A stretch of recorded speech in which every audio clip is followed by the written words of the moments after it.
Bonjour les élèves, donc dans cet exercice nous allons étudier une fonction, un exercice purement technique mais qui est assez délicat puisqu'il va nécessiter pas mal de connaissances. Donc d'abord je vous demande de trouver la dérivée de la fonction qui est proposée, ensuite de montrer que cette dérivée peut s'exprimer sous cette forme factorisée, et grâce à cette forme factorisée vous allez pouvoir faire le tableau de variation de la fonction en utilisant les tableaux de signes qui va vous permettre de trouver le signe de cette dérivée qui est donc un produit de facteurs. Donc vous me faites tout ça et on se retrouve ensuite pour la correction. Alors pour commencer, on vous dit de déterminer la dérivée de cette fonction. Alors vous savez que la dérivée de x au cube c'est 3x carré, de x carré c'est 2x, de x c'est 1 et d'une constante c'est 0. Donc nous allons obtenir ce calcul-là. Moins 4 fois 3x carré, ça va nous faire moins 12x carré. 14 fois 2x, 28x, moins 8. Notre dérivée, c'est cela. Maintenant, il faudrait, pour connaître les variations de la fonction f, connaître le signe de la dérivée. Or, c'est du second degré, on ne sait pas faire. Mais, grâce à la question numéro 2, nous allons voir que la dérivée peut aussi s'écrire sous cette forme-là, et ça, nous savons normalement trouver le signe d'une expression qui est factorisée de cette manière.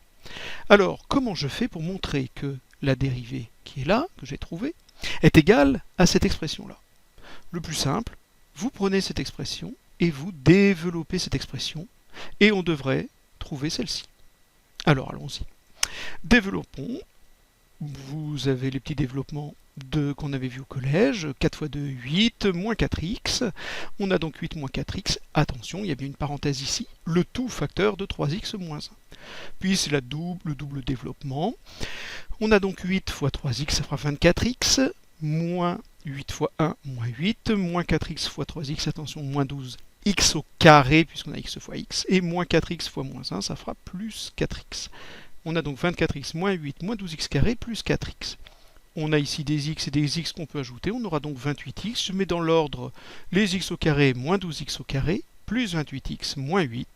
Et nous pouvons remarquer que l'expression que nous avons trouvée est bien égale à la dérivée qu'on avait trouvée tout à l'heure. Donc la dérivée f' de x est égale à l'expression développée ici, mais elle est aussi égale à l'expression factorisée ici. Et c'est cette forme factorisée qui va nous permettre d'étudier les signes de la dérivée. Question numéro 3 donc. Comme nous avons ceci, il nous faut trouver le signe de ça pour avoir les variations de la fonction f, puisque vous savez que le signe de la dérivée donne les variations de la fonction. Si la dérivée est positive, la fonction est croissante. Si la dérivée est négative, la fonction est décroissante. Pour connaître le signe de ça, je vais donc utiliser un tableau de signes. Le tableau de signes, je vous l'ai préparé, mais pour cela, nous allons avoir besoin, comme dans un exercice qu'on avait fait précédemment, de savoir quand est-ce que ce facteur s'annule, c'est-à-dire quand est-ce que 2 moins x vaut 0, et quand est-ce que ce facteur s'annule. Alors, 2 moins x égale 0, ça veut dire que moins x égale moins 2, ou tout simplement x égale 2. Je résous aussi 3x moins 1 quand est-ce que c'est nul, ça veut dire que 3x est égal à 1, ou x égale 1 tiers. J'ai donc un tableau qui va aller de moins 4 jusqu'à 4, puis je vais mettre les deux valeurs qui annulent mes deux facteurs dans l'ordre, 1 tiers, puis 2.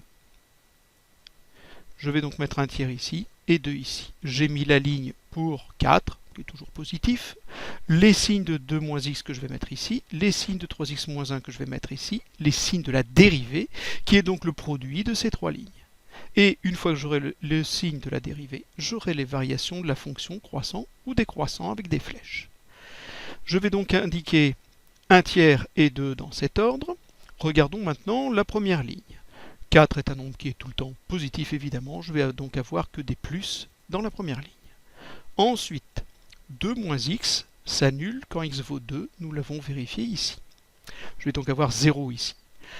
Ensuite, 2 moins x est une fonction affine, qui est décroissante puisque le coefficient en x est moins 1, c'est moins 1x. Je passe donc des positifs aux négatifs et j'annule ce facteur s'annule en 2. J'ai donc mon 0 ici, positif avant, négatif après. Pour 3x moins 1, cette fois-ci mon coefficient en x est positif, donc j'ai une fonction affine croissante.